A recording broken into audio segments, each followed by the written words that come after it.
Hello, this is Alan Watt at cuttingthroughthematrix.com. It is 28th of March 2007. Where I live,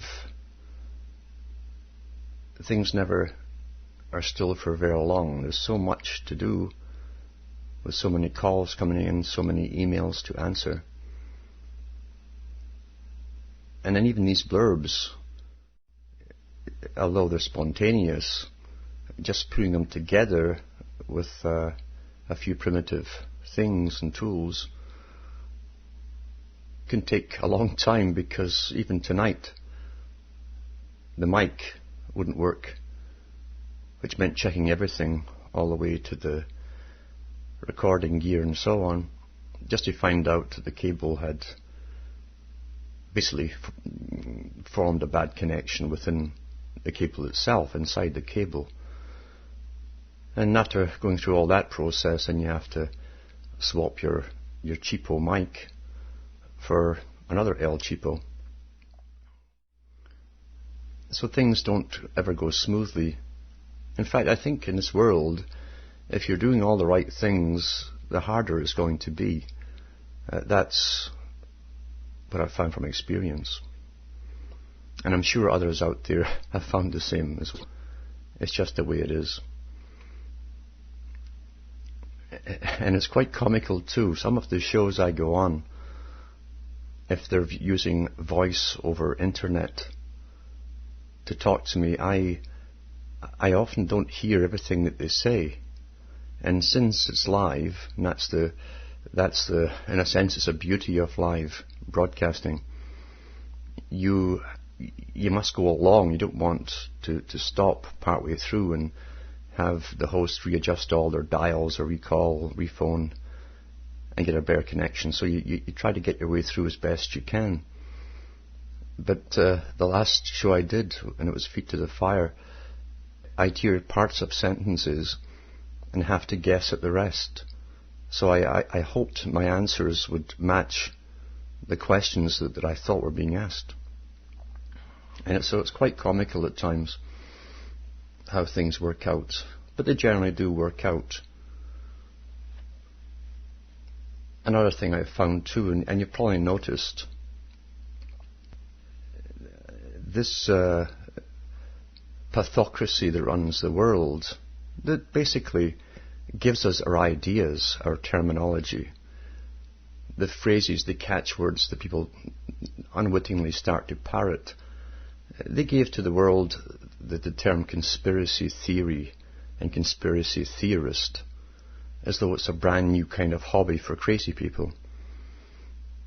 And you'll find even some hosts will introduce me as a conspiracy theorist, even though I try and stick to the facts put out there and published by those big players at the top, the ones who have the power and have the money and the standing in their own class to bring about that which they write about.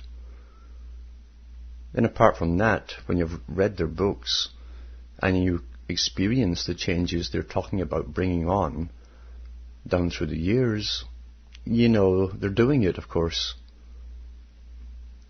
So there's no real theory about it. In fact, H.G. Wells, one of the propagandists for this whole movement and one of the founders of the Fabian Society, paid for by the British Secret Service,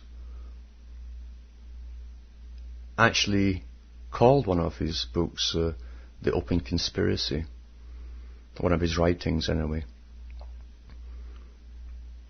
He said everything's out there if the public want to find it. And it's true enough, it's out there, it's just not highly publicized by the bestseller book clubs that get you interested in drama and the latest written porn, which they call, they used to call love stories, now they're calling them something else, romance stories. But they certainly won't publicize the fact that they're There are books out there where you can find so much information on this whole agenda.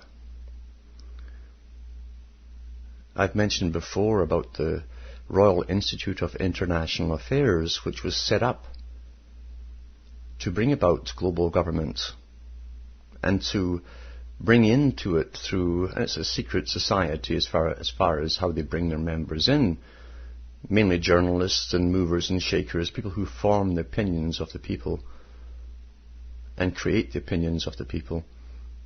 The talking heads on television and in major newspapers generally are members of the Council on Foreign Relations in America and the Canadian Institute of International Affairs for Canada, the Australian Institute for International Affairs in Australia, same with New Zealand. They've even got one in India and a few other ones across the planet. You don't apply for membership, you are approached to become a member. And in the United States of America, they even put out their own journal, which is available to the public, but this is public info, but it's still enlightening, whereas they have their own private ones too, for members, and private books. And I noticed one, it's out for March, April. I didn't buy it because it was exorbitantly expensive, and after flicking through it, there wasn't much I wasn't expecting anyway, because they tell you what's coming next in the Foreign Affairs magazine, the mouthpiece for the public of the Council on Foreign Relations, the American branch of the Royal Institute of International Affairs. And even had one of their topics was the New World Order. That's what it was entitled. And it was to do with Africa, I believe, and what they see is happening to Africa and what must be done, etc. And what they say in that will be done, regardless of how long it takes. But getting back to some of the shows I go on, sometimes after I've been on and introduced as a conspiracy theorist, which is always said at the beginning of a show. In the last Toronto show I was on, that's how it was introduced, and that's the host putting into the public's mind a pigeonhole for the coming guest. So you're already labelled and almost diffused before you open your mouth. These techniques are widely understood and interesting to actually have them happen on you as an individual. And some of the shows after I've been off, I go off, they'll bring on the next guest who'll go into the Bible or Revelations and even bring my name in, saying I'd probably agree with them, which is nonsense, because I explain things like Revelations in my third book. The real meanings, not the usual stuff which is meant to condition you into giving up. It's all preordained, and God says so. It's quite amazing how all games are played by different people who will use names to try and back up the particular spin on things.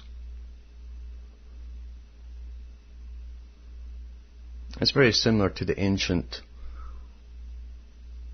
priests who used to pray for the sun coming up. And after a generation, those who'd grown up thinking, well, I guess if they don't pray for that sun coming up, it won't happen. And eventually the priests asked for certain donations and gifts and all this kind of stuff. And since the priests had access to thousands of years of knowledge of studying stars and comets and the rotations and the different appearances of comets and when they were scheduled to appear, and they did have that even 25,000 years ago, then they could predict that something ominous was going to happen to the earth, and only they could save it from happening, and people would go into frenzies of panic and fear, thinking it was the end of the world. And those priests would pray and pray when eclipses came and when comets would come near, and it would go away again, and out would come the sun, everything would seem all right, and those priests became incredibly wealthy. And it's not bad work if you can get it. Now they use psychologists and psychiatrists and scientists to do the same kind of thing, who project into the future what they see with their limited knowledge, and always gain power for making statements, and they get grants for doing so, to give more statements. Back in the 1970s, for the first time, a member of Parliament in Britain spoke up and said, you know, we might get hit with a comet or an asteroid, and we should make some kind of new kind of category of defense to protect ourselves against it. And this was the beginning of what they'd been talking about, a threat from out there. Most folk think it was the alien invasion type stuff they were going to give us. And they tried that for a while to see if we'd all fall for it. But it takes an awful lot of novels and sci-fis to make us believe in that. And if you don't keep pushing out new amazing sci-fis all the time, it starts to winnow away again, because most people don't see aliens. Alien, by the way, comes from the root word. It means stranger. Yeah. But they've tried all kind of con jobs to get us terrified, because the government must terrify its subjects in order to maintain order over those subjects, and not only to maintain order, but to guide them along a planned path.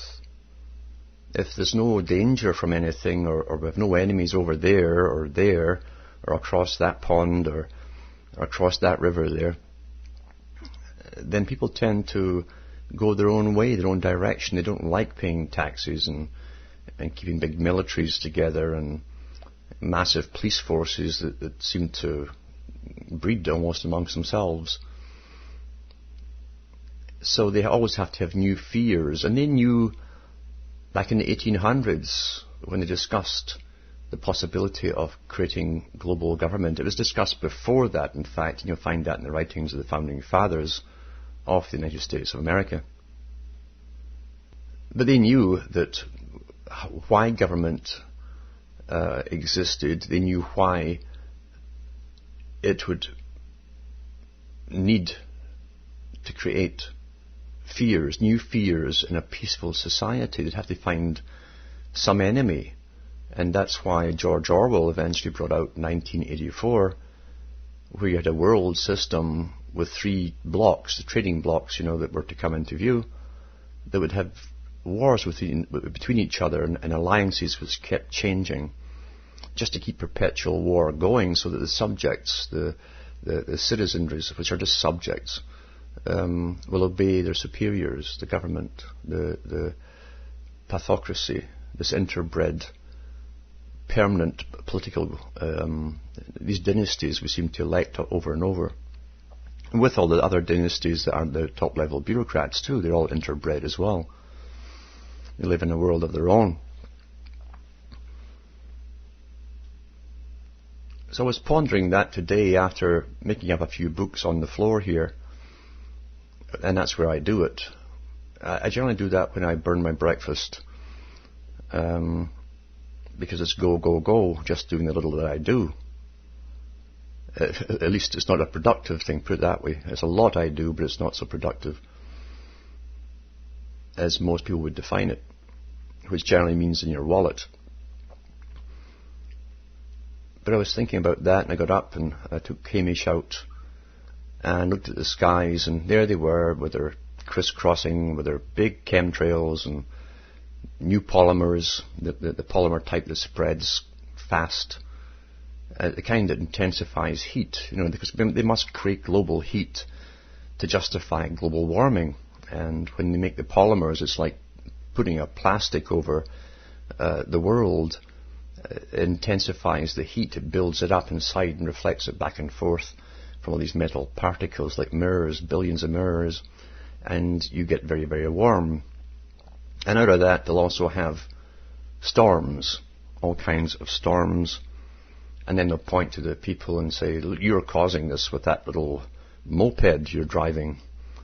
You must change your ways, and we're going to ban them. And you must live in habitat areas where we can all watch you. And we'll have the local psychiatric association and local psychological association and all kinds of experts taking care of us and evaluating us daily.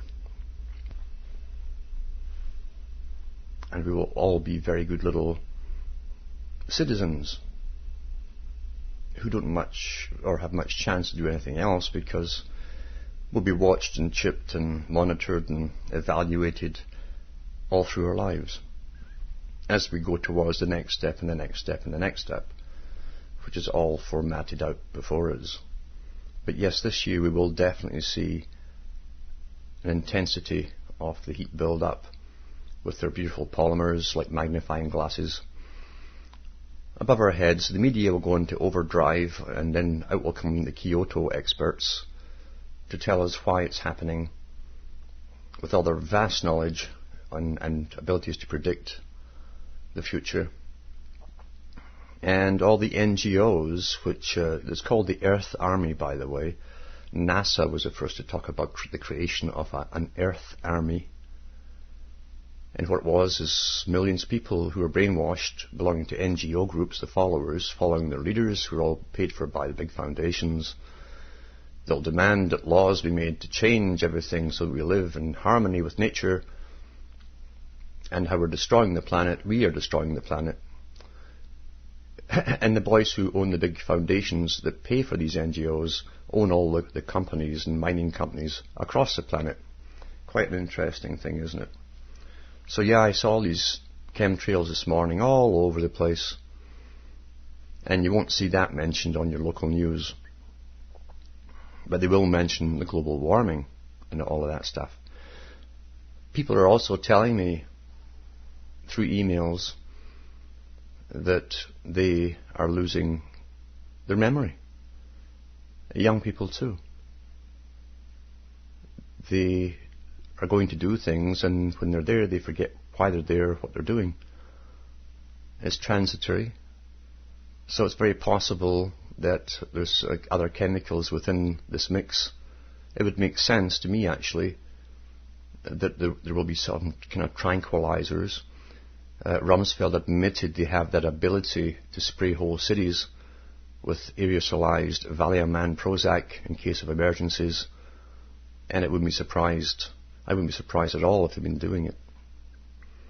The long-term effects of these things are transient memory losses and some permanent memory losses, because your body gets used to certain doses, and as it wanes on certain days or during the evening, and it gets a low dose, your body cannot kick in and take over. Your own natural chemistry really can't kick in so fast and take it over.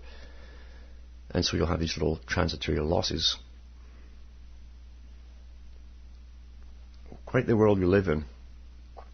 So I was looking at these trails and I was thinking, and I've mentioned it before, about H.G. Wells, the propagandist, talking about all the things that it would do. These scientific elite, and how science should rule the people for their own good. And then I thought about the movie 1984 and how they all tie in together on the same themes of totalitarianism, only with H.G. Wells. He was an advocate for the elite running the show. He didn't think that the common person had the abilities to direct or plan their own life, or even be safe to be left alone to plan it and carry it through. Wells wrote The Shape of Things to Come. And I came back in the house after dwindling about this in my head. My head goes into strange places, you know. So it surprises me. And when I punched up the emails, here's your synchronicity kicking in. I got one from a tulip in Amsterdam. with some of the words from the movie, the 1936 H.G. Wells movie, the old black and white version. And she'd written down what the black intruder named Wings over the world says. This is the Air Force that basically sprays all this stuff over the peoples to gas them into submission. What a coincidence. But this is what he says. Now think of this when you look at the world around you today. And all the laws and all the control freaks that are all over the place now who are running our lives. This is what the guy says, the head of the wings of over the world. We have the airways. We have the seas. We have ideas in common. The brotherhood of efficiency. The Freemasonry of science. We are the last trustees of civilization when everything else has failed. We shall come here and clean things up. We go on, that's how things are. We are taking hold of things with science and government. In the long run, no man is indispensable, and the human things go on. We forever.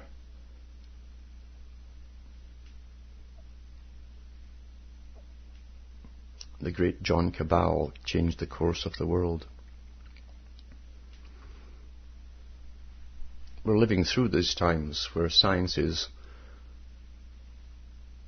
like Lord Bertrand Russell said, are controlling our lives. The experts are controlling our lives from cradle to grave. We're like cattle or sheep that are being weighed, measured, tested, blood drawn to test it, IQ levels done. Just like a good farmer would do with his best stock. Make sure he understands it perfectly. That's what's happening to the human race, the world over. The pathocracy that runs the world, who are psychopaths. Higher, the lesser psychopaths, but that means those who they're not born into power and money, position. The ones who go into uniform or get a suit and tie and become a bureaucrat to persecute the people below them. They hire those ones to enforce all these things and make sure everything works for them. This runs along the lines of Plato and the Republic, based on Plato's own aristocracy of his day, when he talked about the perfect society, the guardian class at the top that would have a council.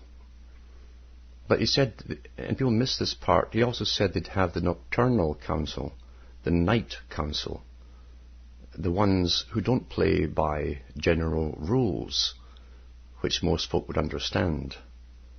As above, so below, as they say.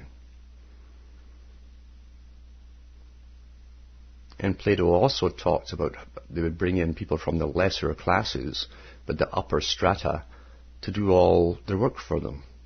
The bureaucrats, basically. And the military class that would eventually be inbred. Because he knew, like animals, you can breed qualities in or out of any species. And when you really look at the history of the world, we've had a horror show, really. Something that's making some psychologists edgy today, just going over history, because gradually, very gradually, is dawning on some of them, and has been since the 70s, that the ones who end up ruling societies, in all societies generally, are psychopathic in nature. This doesn't surprise me, because in a monetary system where you deal with profit and wealth, exaggerated wealth, a morbid need for extraneous wealth, then obviously those who accumulate the most in such a society will be worshipped by those who do not acquire all of the same goods. The wealth buys the armies. It creates them. It keeps them together. I'd like to see you try to keep an army together if you gave them a bag of rice every day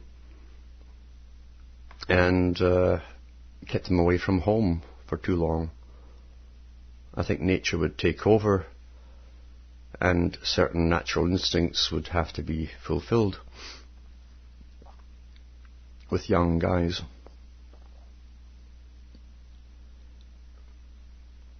Money is a deviancy, and it's a deviancy created by very clever psychopaths.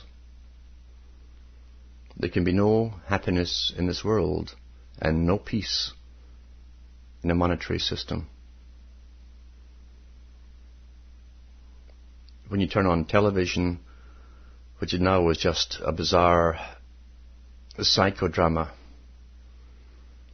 of horror and people getting blown up or shot down somewhere, sometimes by mistake, they tell us, like wedding parties. Over there, over there, as the song goes. Mixed in with Hollywood stars, Hollywood murders, the black and the white of the high lodges sacrifice,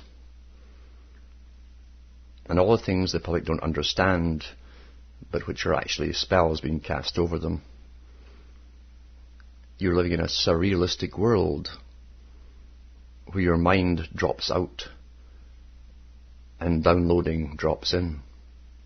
You're being programmed and you're losing your compassion and your ability to reason.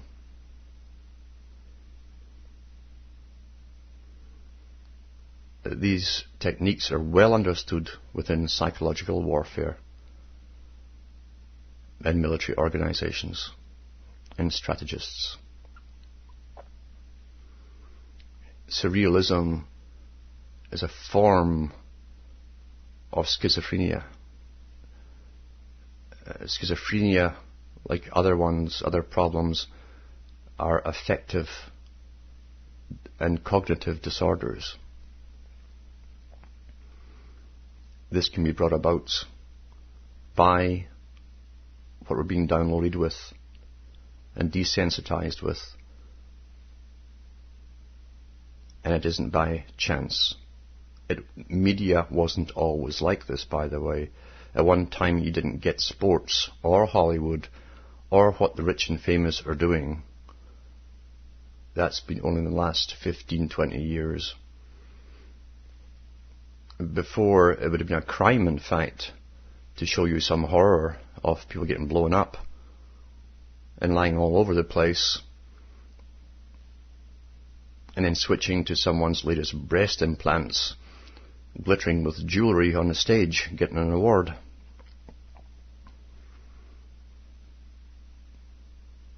Neither would you have advertising stuck in between it, because that also makes everything surrealistic and non-realistic.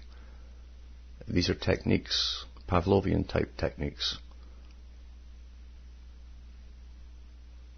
Eventually the mind will switch off and anything can be shown, but the subconscious takes it in and you're becoming dehumanized and desensitized. That way, when you see people being carted off down from your street by our modern version of the KGB called the multi-jurisdictional task forces, the combination of military, police, etc., which are operational now within all Western countries, we won't be so shocked about it. In fact, we'll probably witness it and go back in and watch TV. This is the bizarre world that scientists, and it's true, scientists have created this. It was discussed in writings back in the 40s and 50s. Some people have asked me for book lists.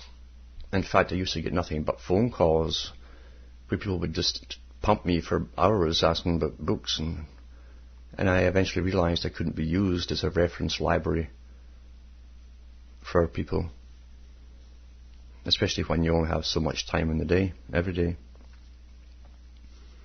But I will be putting out book lists in the next work I get printed up. That way at least I'll get something back for my time. But for those who want to look into things for themselves, they can't go far wrong by checking the books I've told them about already on my talks. You can also check into the techniques of persuasion. They're in your libraries. People who can't remember what a library is, it's a place you go and you join and you get a little card. And you get these things called books, which are made of paper. And you can take them with you anywhere and read them. Even when the power goes out, if you've got a light, you can read them. And some of them are really informative. There's no flashing lights going, there's no moving ads and nothing like that. And no funny sounds comes off them. And I say this because some people, and some older people too, have told me they can't read books anymore. They can't concentrate long enough to read through a paper book. Something happens to the mind when you've been so long on computer and internet. There's no doubt about that. There's no doubt whatsoever.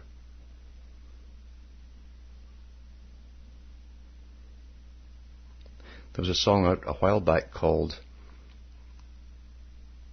I think I'm getting physical. I think it was, or going physical. And I sing I think I'm going digital, because that's more appropriate today. I used to wonder why the old hippies always said dig it. Well, dig it is digit, you see, D-I-G-I-T. All these little phrases that are put in there before the events, somehow so it makes sense later on.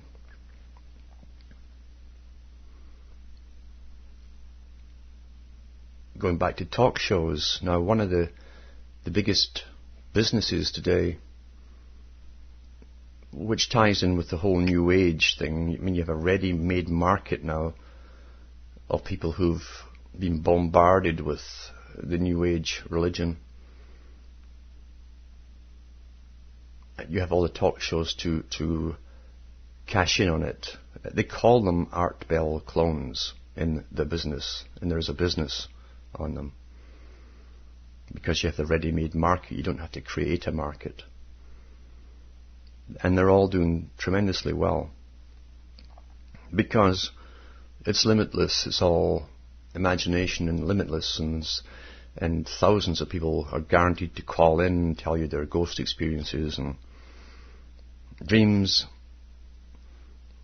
and little stories, fascinating stories. And then they have all the latest hucksters with their gimmickry as well coming in, authorized hucksters, to spin us off into further la-la land. La, at least, is one note above the sun, S-O-L, soul, on the music scale. And when people are going through incredible changes and fear and worry, there's no doubt about it, uncertainty, they look for something to save them, because people have always been terrified of dying. One guy wrote into me and he says, "Do you mean we're all going to die?" And I thought, well, of course we are. Go around any graveyard, you'll find that that's what's happened to everybody before you. All I hope for is that we don't all die at the same time. Maybe it'll go on as it has in the past. Here today, gone tomorrow. But people are afraid of dying. because they're afraid of everything. If you're afraid of everything, you will be terrified of dying. That means you're not living now. Those who are rigid people and terrified of death cling either to established religions, and they cling to the formulas, and they try and make sure their children cling to them, and they were rather stern when time has gone by. Their own fears projected onto their children. Now it's the New Age who project all their fears onto children. Not that there's any families left, mind you, to hold on to. But single parents still project their fears on to their children. And everyone's looking for an experience that will guarantee them something beyond this. And there's another thing in the human psyche, and normal, and this is a difference here, because see, most people in the world, even though we live in a great variety of personalities, most people in that massive variety are normal. Even with the little squabbles and the little fights and pettiness and all the rest of it, they're normal people. They don't seek power over large quantities of others. It's the psychopath who craves that. They dream about that. That's what their fantasies are. A psychopath who is born into rich, wealthy families with traditions of rulership dreams of conquest and a common enemy to fight. That was Maggie Thatcher's wish, and she admitted that on the BBC, that her greatest fantasy was to have a war and lead Britain through it like Winston Churchill had done. That's a psychopath speaking. Because the people below them are toys. We're just toys to them, toy soldiers, toy people. So when 9/11 happened, by pure coincidence, of course, after they'd written about the necessity of a Pearl Harbor type event to get this whole agenda underway with the Middle East, and bingo, they got it. They drew the right card, and it happened. What luck! All the psychopaths went into gear. These guys sit and dream about this stuff. They fantasize about it. In little clubs of other psychopaths. And they can recognize each other. Psychopaths know they're different, but they can recognize each other. And they can cooperate with each other in a common cause, especially when it's benefiting their fantasies.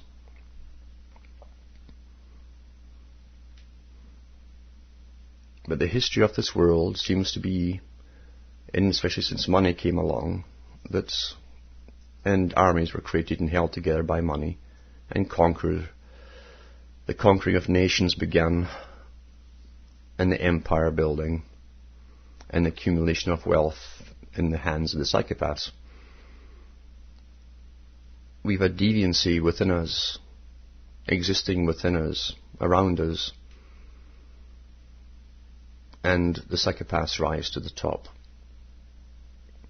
The ones who brutalize their fellow man for paychecks are just the lower grade forms of psychopaths. They're the ones who put you in trenches and shoot you in the back of the head. And yes, they have those guys in every generation too. They're psychopaths.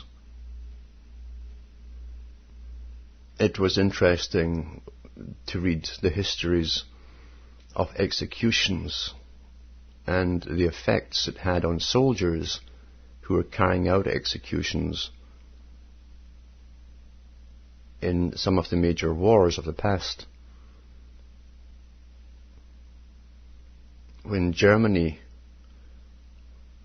was killing off the undesirables, as they called it, various groups of them, they found they had a hard time keeping firing squads together for 3 days, because on the third day they found that the average young soldier began to break down. They couldn't stand straight, they couldn't aim straight, they would be shaking.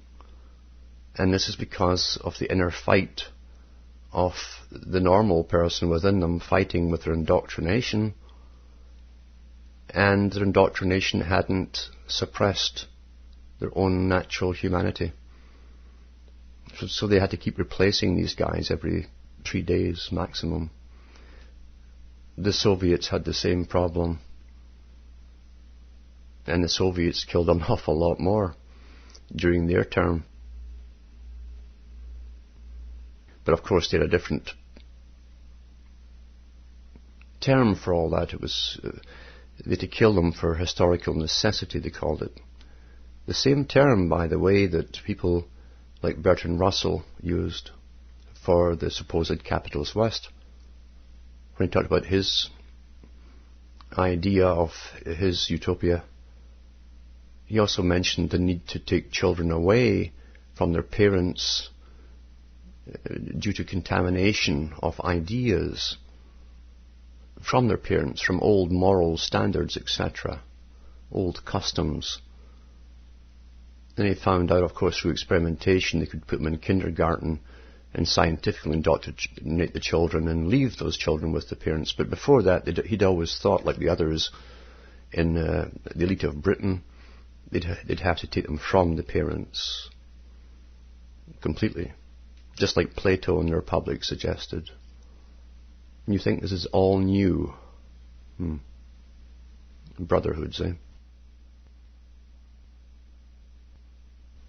One of the earlier books on persuading people in the marketing industry, at least made available to the public, was called The Hidden Persuaders. I think it was Vance Packard, but you can check it out for yourselves. He wrote a couple of books on techniques that you don't even realize are used in all the supermarkets and all the stores, and how even your pupil dilation is monitored with little cameras to see what colours the customer likes when you're walking up the aisles looking at various products. I think it was back in the 50s that they even made that book, or 50s or 60s. There's nothing new here. It's done surreptitiously, covertly, and then it's used by governments too, all this information, because governments must always control. That's their job. They want to control. That's why it attracts the type of personality that needs to control. We need data on how to be more efficient in control. Control freakdom. Planet Earth.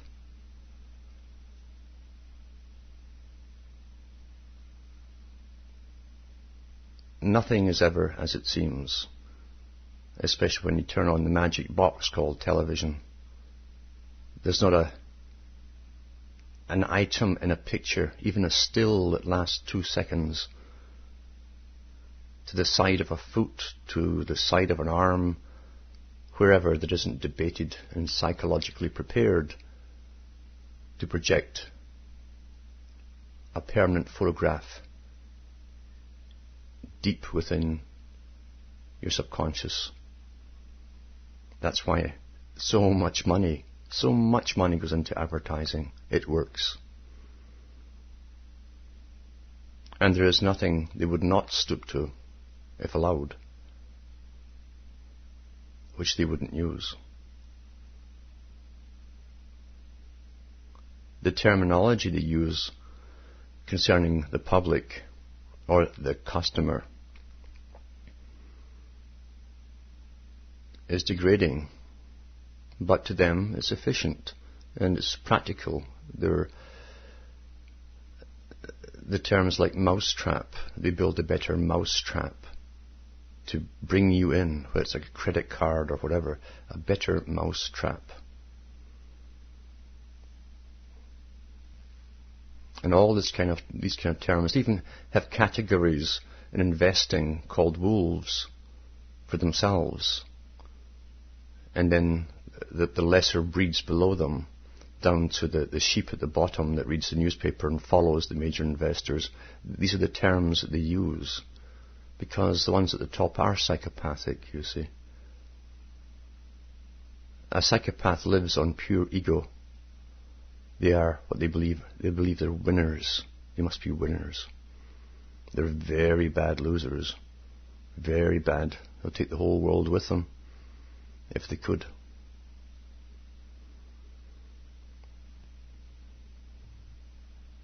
These traits are well known to psychopaths. To psychologists. I was going to say that there's many psychologists who are also psychopaths, and that's true.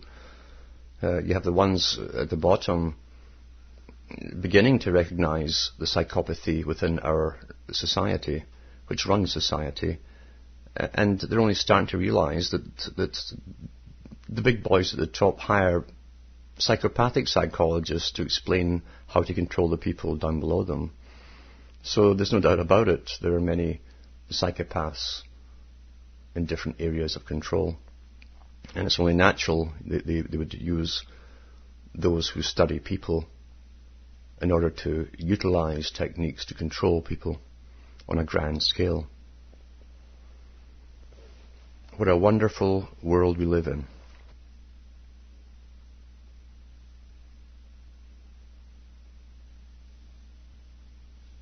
I hope you excuse this rushed blurb, but it's been a very rushed day with so many things to remember, do, and it's not so easy when you're making up books yourself, you're burning discs yourself, sticking on the labels yourself, answering the phone, doing all the email, and then uploading this kind of stuff. But this is our window of opportunity before that slams shut too. I'd rather have an open window than a chip in my brain. And that will never happen, I can guarantee you that. No matter how bad things are made to be. We must hang on to that which is human. In a world which has tried to dehumanize us all.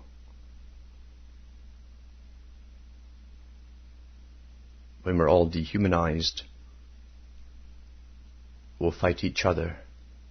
Those people in chat rooms, I'm sure, are experiencing that. I've never looked into them because I know why they're set up. I know what they do. And there's more disinformation there and slandering of each other than anything else under the sun.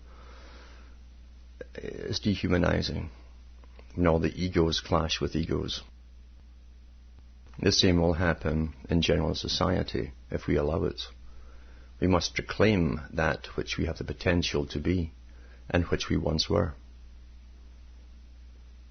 And we have to start pointing out those deviants who are planning this whole world.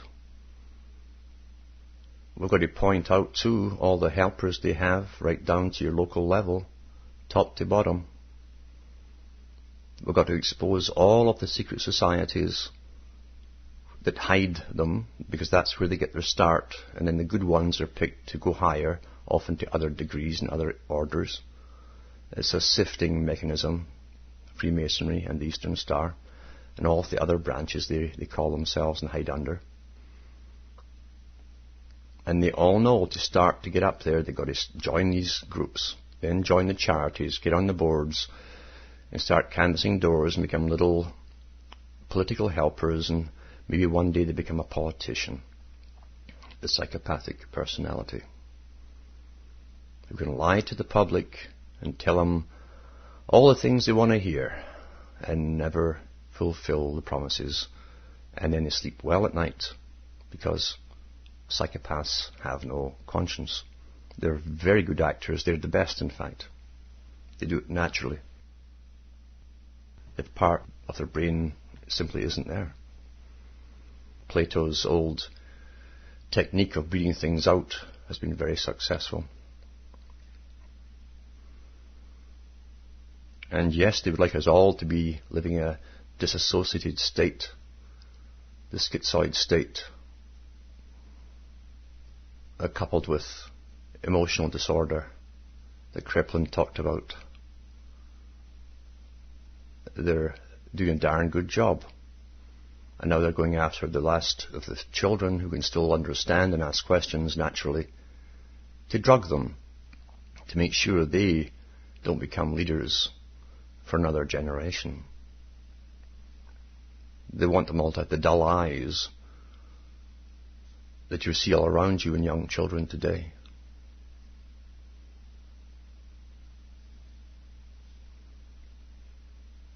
We must regain our humanity.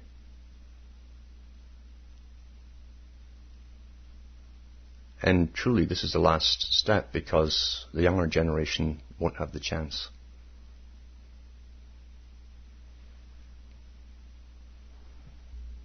People should not feel so overwhelmed, because in times gone by, the psychopaths have accumulated at the top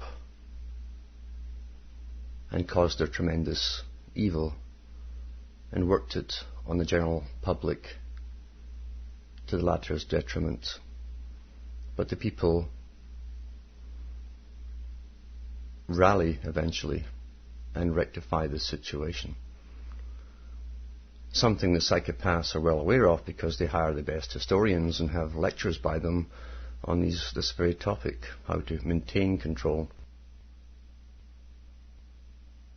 But we shouldn't feel overwhelmed, because that which is human must always triumph, if we want it to. And we haven't. With all the work that's been done on us, we haven't all succumbed to the dehumanizing program of indoctrinations we've had since childhood. Some people deal with it in their own special way. I know one fellow who gets out in the morning, and when there's no one around, he does what the Sufis do, which is a dance where they twirl round in circles, spin, just to clear his mind. But for me, that wouldn't do it. I'd get dizzy. I think I'll take it slow. I think Hamish and I will just go out right now, in fact, and start off slow, which is the best way to do it, and have this little dance. And I'll stand on the ridge out there. There's a big rock out there where there's no one. Well, there's no one to watch me anyway, so I can do what I want. Except for those satellites up there, but who cares? They know I'm nuts anyway, right? Yeah, I'll start off slow like the guy in this particular movie, Zorba. Yeah, I feel like a Greek dance tonight. So for me and Hamish, it's good night. And may your God, or your gods, go with you.